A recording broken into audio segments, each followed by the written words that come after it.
पापा जी, आपने पूरा घर ही गंदा कर दिया।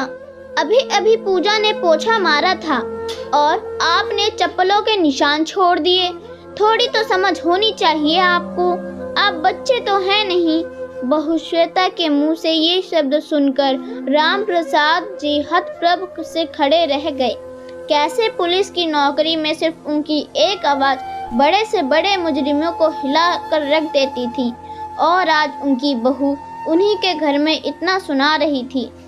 तभी पत्नी ने उन्हें सोफे पर बैठाते हुए कहा, कोई बात नहीं जी, बहू की बातों का क्या बुरा मानना, बस जुबान की तेज है, बाकी उसके मन में ऐसा कुछ नहीं है।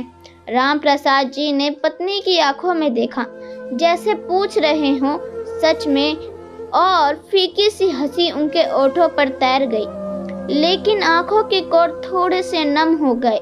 सोफे पर बैठे बैठे ही सोचने लगे, कितने जतन से इस घर को खड़ा किया था, एक एक तिनका अपने हिसाब से रखवाया था घरौदे का, ताकि सेवा अवकाश के बाद पति पत्नी सुविधाओं के साथ आराम से रहेंगे।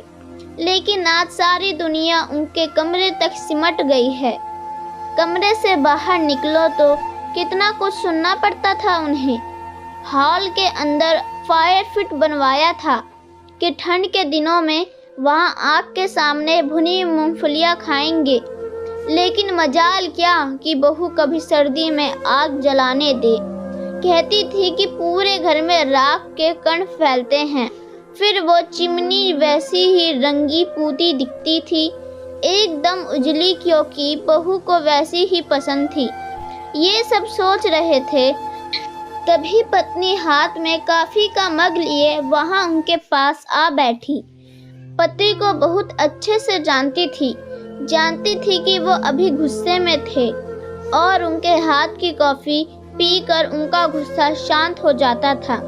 पत्नी भी क्या करती, पति और बेटे रमेश के मोह में फंसी एक भारतीय नारी जो ठहरी। दोनों तरफ बैलेंस बनाते बनाते ही उनका जीवन कट रहा था, कभी बेटे की सुनती, कभी पति की। एक दिन सुबह शहर से लौटने के बाद पति पत्नी दोनों लॉन में बैठे थे। नौकर चाय रख के गया। 2 की जगह 3 चाय कप उन्हें थोड़ा अटपटा लगा, क्योंकि उनके अलावा चाय सिर्फ रमेश पीता था और वो उनके साथ कभी चाय नहीं पीता था। उसने उनके साथ बैठना तो कब का छोड़ दिया था, फिर आज तभी रमेश वहां आ बैठा, साथ में चाय पीने लगा। लेकिन अजीब सी चुप्पी।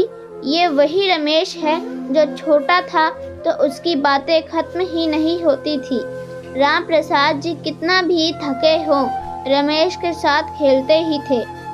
उसकी बातें तब तक खत्म नहीं होती जब तक कि वो उन्हें कहते कहते थक के सो नहीं जाता। आज अजीब सी औपचारिकता ने अपनी जगह बना ली थी बेटे और पिता के बीच।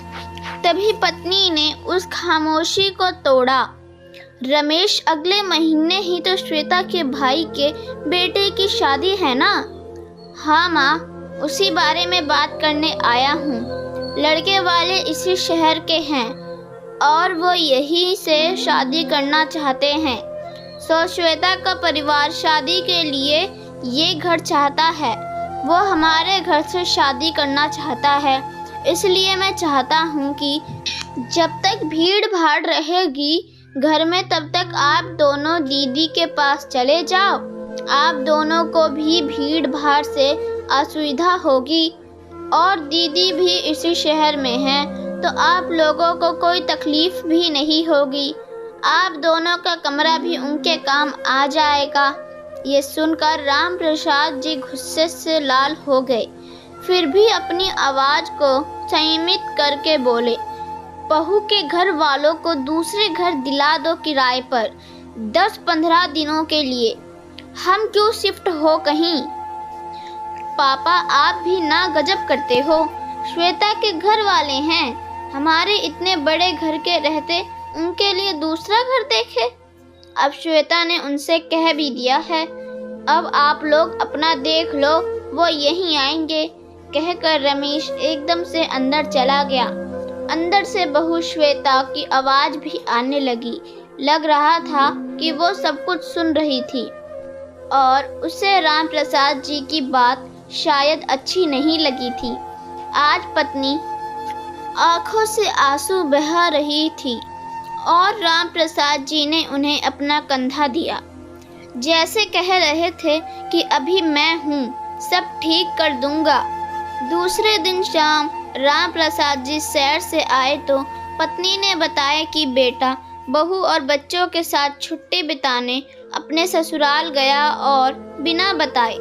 राम प्रसाद जी मुस्कुराने लगे और बोले, देख पगली, यही बच्चे होते जिनके लिए तू मुझसे लड़ती थी, जिनके लिए जाने कितने रातें हमने जाग के बिता दी। आज वो हमारे घर से हमें ही जाने को कह रहे हैं। कोई बात नहीं, मैं भी इनका बाप हूँ, कहकर अंदर चले गए। एक हफ्ते बाद रमेश परिवार के साथ लौटा तो दरवाजे पर ताला लगा था। चौकीदार बैठा उन्हें देखते ही उनके पास पहुंचा। एक चाबी रमेश के हाथों में दी और एक चिट्ठी भी। चिट्ठी खोलकर पढ़ने लगा। वो खत राम प्रसाद जी का था, रमेश के नाम। रमेश, मैं और तुम्हारी माँ रामेश्वरम जा रहे हैं, 1 महीने बाद लौटेंगे। ये जो चाबी है तुम्हारे हाथ में, वो घर की चाबी नहीं है, वो एक दूसरे फ्लैट की चाबी है जिसमें तुम सभी का सामान रखवा दिया है। वो फ्लैट मैंने बहुत पहले खरीदा था, तुम्हें नहीं बताया था। पास इलाके में है, तुम लोगों के लिए अच्छा है। अगर अच्छा ना लगे तो अपने हिसाब से घर ले लेना। ये घर मेरा और तुम्हारी माँ का है और हमारा ही रहेगा। इसमें से हमें कोई नहीं निकाल सकता। अभी तक सब कुछ बर्दाश्त करता रहा था क्योंकि तुम्हारी माँ खुश रहे, लेकिन अब तुम्हारी बातों से उसके आँख में आंसू आए, ये मैं बर्दाश्त नहीं कर सकता।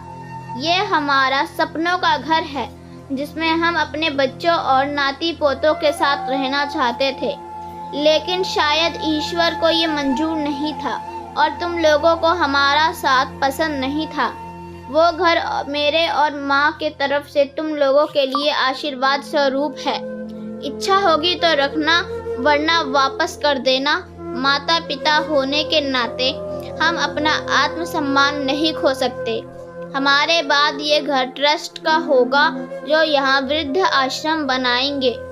इस घर पर तुम्हारा या तुम्हारी बहन का कोई अधिकार नहीं होगा। मैंने ये बात तुम्हारी बहन को भी बता दी है और वो मेरे इस फैसले से खुश है। उम्मीद है तुम भी होगे। तुम सब खुश रहो। पिता का खत पढ़ते ही रमेश जड़ हो चुका था।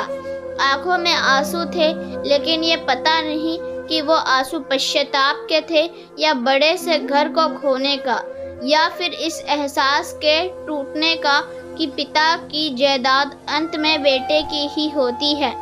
दोस्तों, इस कहानी पर आपकी क्या राय है? कमेंट बॉक्स में ज़रूर बताएं। धन्यवाद।